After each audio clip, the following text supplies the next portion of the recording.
Good morning guys, in front of me is Redmi 15C and let me show you how to allow unknown sources. So first of all, open the settings, then find and select safety, privacy protection, Now go to special permissions and here you will notice install unknown apps. Now give it a couple of seconds to load.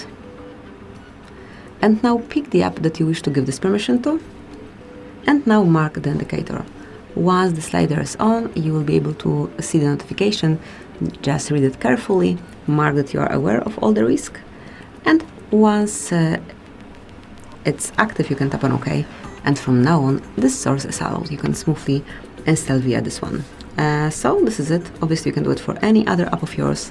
Thank you for watching. Please subscribe our channel and leave the thumbs up.